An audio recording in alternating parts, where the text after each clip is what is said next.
Bonjour, neuvième partie de mon dossier consacré à Kwaidan. Je vais parler cette fois du quatrième et dernier récit composant le film de Kobayashi Masaki, qui s'intitule Dans un bol de thé. Chawan no Naka, donc en VO. C'est le fragment le plus court, il fait 25 minutes, de 2h38 à 3h03 sur le DVD Wildside. Pour ce qui est de la distribution, il y a Nakamura Kanemon dans le rôle de Kanai, Nakaya Noboru dans le rôle de Shikibu Ainai, Takizawa Osamu dans le rôle de l'auteur, et Nakamura Ganjiro dans le rôle de l'éditeur. Dans un bol de thé, Chawa no Naka est le plus court des 4 épisodes de Kaidan. C'est aussi le plus déconcertant, mais sans doute parce que la nouvelle l'était déjà au plus haut point. In a Cup of Tea, son titre original, a été publié dans le recueil Kotto, Being Japanese Curious with Sundry Cobwebs en 1902. En français, dans Fantôme du Japon, la nouvelle est retitrée Celui qui avala un fantôme. Il s'agit d'un texte inachevé, avec des guillemets, mais délibérément à mains égards. La nouvelle offre une certaine mise en abîme à l'auteur qui joue avec l'imagination du lecteur et avec son éventuelle frustration.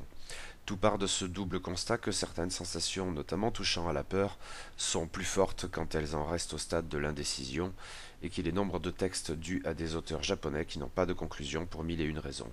Le propos de Lafcadio Hearn, nous dit-il, est de nous en fournir un exemple éloquent. L'histoire, dans l'histoire, se déroule vers le début de l'époque d'Edo, Edo Jidai 1603-1868, et implique un certain Sekinai, un wakato, c'est-à-dire un fantassin de rang subalterne par rapport à un samouraï. Dans le film de Kobayashi Masaki, le personnage est renommé Kannai et se voit conférer le rang de samouraï. Tandis que son seigneur fait halte dans une maison de thé lors d'un pèlerinage, Sekinai s'offre une pause et se sert un bol de thé. Mais alors qu'il s'apprête à le boire, il constate qu'il y a dans le liquide le reflet d'un homme qu'il ne connaît pas. Un personnage d'allure un peu efféminée qui lui sourit, sans doute de manière un peu moqueuse. Comment ce reflet peut-il se trouver là? Il n'y a aucune explication. Mais après quelques hésitations, Sekinai boit le bol de thé sans y prêter davantage attention. Plus tard, cependant, il reçoit la visite de l'homme dont il a vu puis bu le reflet. L'étranger se présente comme étant un certain Shikibu Heinai, bien décidé à se venger de l'affront que lui a infligé le Wakato en buvant son reflet. Sekinai est un homme brusque, il se jette sur le visiteur malvenu, qui lui échappe. Mais plus tard, il reçoit la visite de 3 hommes armés qui se disent au service de Shikibu Heinai. Ils lui disent qu'il l'a gravement blessé, mais qu'il reviendra pour obtenir réparation le 16e jour du mois prochain. Le Wakato attaque les oiseaux de mauvaise augure, mais ils échappent à tous ses coups. Et, sur cette phrase inachevée, Lafcadio Hearn reprend la parole. Ici s'arrête le vieux récit. La suite de l'histoire n'a existé que dans un cerveau dont il ne reste plus depuis plus d'un siècle qu'un peu de poussière. Je pourrais esquisser plus d'un dénouement, aucun ne serait satisfaisant pour une imagination occidentale. J'aime mieux laisser au lecteur le soin de décider quel est le sort probable de l'homme qui a avalé un fantôme. Rien de plus, la nouvelle s'achève dans l'inachèvement, ou un faux inachèvement, puisque conçu à mains égards, tandis que Lafcadio Hearn, sinon l'auteur originel, semble adresser un sourire narquois au lecteur, un sourire qui pourrait bien être celui du fantôme dans le bol de thé. Mais ce prétendu inachèvement est en fait le propos. L'adaptation dans le film de Kobayashi Masaki est relativement fidèle dans l'esprit, mais s'autorise quelques variantes importantes. La première est de décliner cette histoire à 2 niveaux, ce qui ne correspond pas tout à fait à ce que Hearn faisait lui-même. Avant même l'intertitre qui confère son nom à l'épisode, celui-ci avait débuté par un autre intertitre, procédé inédit dans tout le reste du film, qui donne une indication de date, l'an 32 de l'ère Meiji, soit 1899. L'époque est introduite par des jeunes femmes en train de se livrer à un jeu de raquettes. Une voix off nous accompagne qui reprend l'essence du propos introductif de Lafcadio Hearn, mais sans s'attarder sur les exemples d'émotions qu'il fournissait dans le premier paragraphe de son texte. Cependant, contrairement aux autres voix off dans les épisodes précédents, à moins que cela ne participe aussi d'un procédé général de mise en abîme, cette voix appartient à un personnage qui n'en reste pas au commentaire objectif, mais s'implique à la première personne. C'est la voix d'un écrivain que nous voyons bientôt au travail. D'autant plus que le texte introductif de la nouvelle est repris quasiment mot pour mot, nous serions tentés de deviner en cet auteur le personnage de Lafcadio Hearn lui-même. Cependant, c'est très asiatique et le fait qu'il lit abondamment et écrit le japonais semble exclure cette possibilité. Quoi qu'il en soit, l'écrivain nous invite à écouter une histoire dans les propres termes de Hearn. C'est alors seulement qu'apparaît l'intertitre dans un bol de thé, tandis que nous accomplissons, comme dans la nouvelle, un bond de plus de 2 siècles en arrière, mais la date n'est cette fois pas figurée par un intertitre.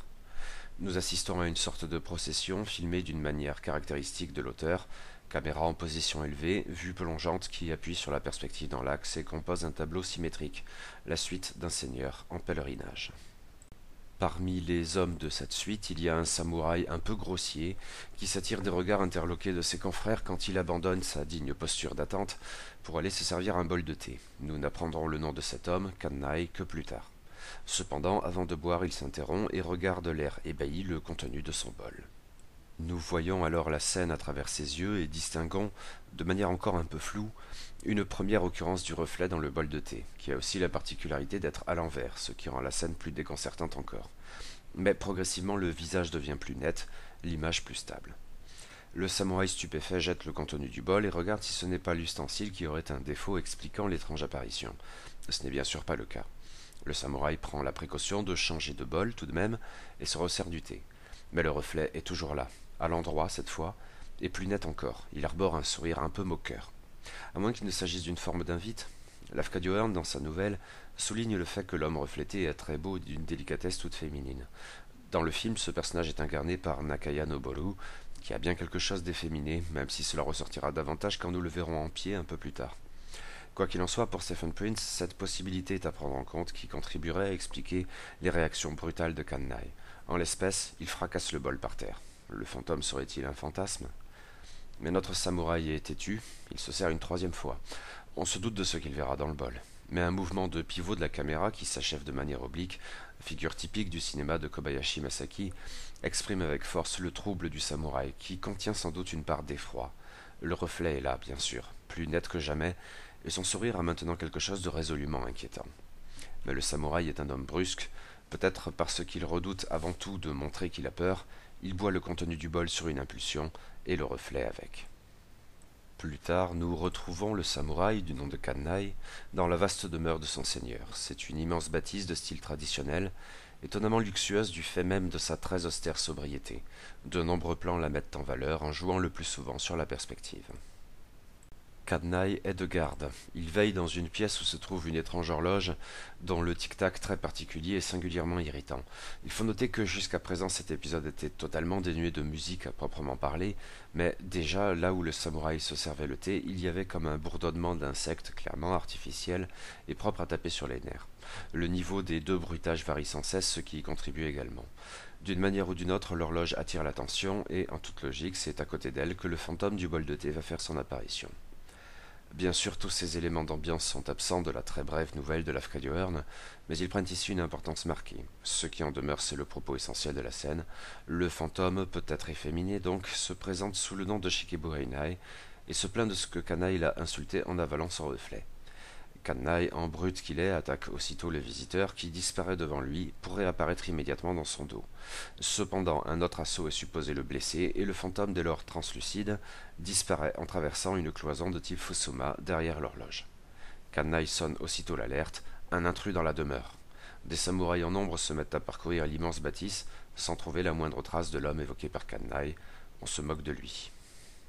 Suit une ellipse. Puis l'on passe à la dernière scène impliquant Kanai. Il reçoit la visite des trois guerriers au service de Shikibu Heinai qui se présentent et le préviennent de ce que leur maître reviendra pour obtenir réparation le 16e jour du mois prochain. Ces visiteurs ont quelque chose d'un peu grotesque avec leurs vêtements monochromes, vert, orange et bleu, et leur taille variable. Qu'importe, Kanai réagit comme il réagit toujours en se jetant sur eux pour les tuer. À ce stade, cela n'a clairement rien d'un hasard. Si l'ambiance est incomparablement moins tendue, Kobayashi Masaki, sur un mode davantage grand guignol, poursuit ici le discours critique sur la figure du samouraï qu'il avait poussé si loin dans son précédent film Harakiri, Seppuku. Kanai est décidément trop bête pour comprendre que ses gesticulations sont vaines. Les trois serviteurs de Shikibu Heinai, comme leur maître, esquivent tous les coups d'une manière clairement surnaturelle. Mais Kanai ne désespère pas et se munit maintenant d'une lance pour de nouveaux assauts frénétiques. Cela fonctionnerait-il? Il abat les trois guerriers l'un après l'autre, chacun prenant la pose dans un arrêt sur image passablement ironique et qui peut renvoyer au même type de pose dont étaient coutumiers les acteurs de kabuki. Kanai serait-il vainqueur? Non, à l'évidence. Il n'a pas le temps de célébrer son triomphe que les trois guerriers fantomatiques font à nouveau leur apparition, parfaitement indemnes. Kanai n'a plus d'autre refuge que la folie, un rire fou qui enlaidit ses traits déjà lourdement affectés par le combat dans de nouvelles outrances de maquillage. Ici s'achève l'histoire dans l'histoire comme dans la nouvelle de Lafcadio Hearn. Mais l'épisode n'est pas terminé pour autant. Nous revenons en 1899. L'écrivain s'est absenté de chez lui, personne ne sait où il se trouve. C'est fâcheux, son éditeur passait justement le voir. On l'invite à entrer malgré tout et, très sans gêne, le visiteur lit dans son bureau ce que l'écrivain était en train d'écrire, c'est Homo occidental près, donc la conclusion de la nouvelle de Lafcadio Hearn que nous avions citée plus haut. Mais il commence à lire une phrase cette fois absente du texte de Hearn et qui s'interrompt en plein milieu, exactement comme le récit juste avant, tandis que la femme qui avait accueilli l'éditeur hurle. L'éditeur la rejoint, mais sans un mot de plus, elle fuit la maison, d'une manière assez cocasse à vrai dire. L'éditeur reste seul dans la pièce et s'avance pour voir ce qui a tant effrayé son hôtesse. Il hurle et fuit à son tour. C'est que, au fond de la marmite, se trouve le reflet de l'auteur qui fait un geste ambigu de la main. La figure de la mise en abîme est ainsi jouée une deuxième fois, ce qui conclut le film sur un ton aussi ambigu que le geste de l'auteur reflété dans l'eau. Le rire l'emporte peut-être, mais le frisson est toujours là malgré tout. Comment l'auteur s'est-il retrouvé là? Il n'y a pas de réponse franche, comme il n'y en avait pas concernant Shigebu Heinai. Cependant, après le plan du reflet, il en reste deux en guise de conclusion. D'abord, la caméra prend du recul et montre la pièce en désordre, avec des livres partout, mais un projecteur met en évidence une tasse de thé qui a roulé par terre. Et c'est sur un gros plan de cette tasse que s'achève véritablement l'épisode. Cela peut faire sens au regard de la thématique artistique de ce segment tourné vers la culture matérielle, nous y reviendrons. Mais il y réside sans doute aussi une part d'explication indirecte et narquoise. Fin du film. Mais pas fin du dossier. Je vous dis donc, eh bien, ma foi, suite au prochain épisode.